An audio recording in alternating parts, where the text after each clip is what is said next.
अल्हम्दुलिल्लाहि वहदा वस्सलातु वस्सलाम अला मन ला नबी अबादा अम्मा बाद। नाज़रीन किराम, दुरूसी सीरत में आज के दर्स का उन्वान है मुहाजिरीन हबशा के खिलाफ कुरैश की साजिश।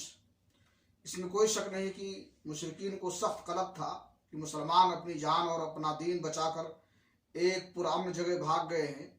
लिहाजा उन्होंने अमर बिन आस और अब्दुल्ला बिन रबिया को, जो गहरी सूझबूझ के मालिक थे और अभी मुसलमान नहीं हुए थे, एक अहम सफारती मुहिम के लिए मुंतखब किया और उन दोनों को नजाशी और बितरिकों की खिदमत में पेश करने के लिए बेहतरीन तोहफे और हदिये देकर हबश रवाना किया।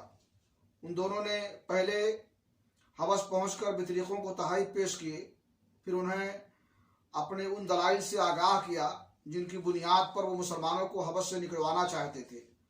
जब बितरिकों ने इस बात से इत्तफाक कर लिया कि वो नजाशी को मुसलमानों के निकालने का मशवरा देंगे, तो ये दोनों नजाशी के हुजूर हाजिर हुए और तोहफे और तहाइफ पेश करके अपना मुद्दा यूं अर्ज किया, अय बादशाह, आपके मुल्क में हमारे कुछ नासमझ नौजवान भाग कर आए हैं।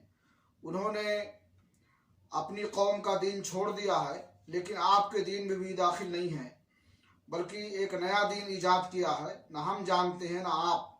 हमें आपकी खिदमत में उन्हीं की बाबत उनके वालदैन और कुंबे कबीले के अमायदीन ने भेजा है।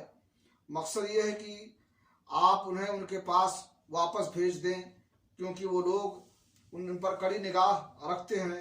जब ये दोनों अपना मुद्दा अर्ज कर चुके तो बितरिकों ने कहा, बादशाह सलामत, ये दोनों ठीक कह रहे हैं, आप इन नौजवानों को उन दोनों के हवाले कर दें। ये दोनों उन्हें उनकी कौम और उनके मुल्क में वापस पहुंचा देंगे। आज के दर्स में इन्हीं बातों पर इत्तफाक करते हैं। अल्लाह रब्बुल आलमीन से दुआ है कि अल्लाह ताला हमें इस्लाम के तई जानी व माली कुर्बानी पेश करने की तौफीक दे। वाखिर दवाना अल्हम्दुलिल्लाहि रब्बिल आलमीन।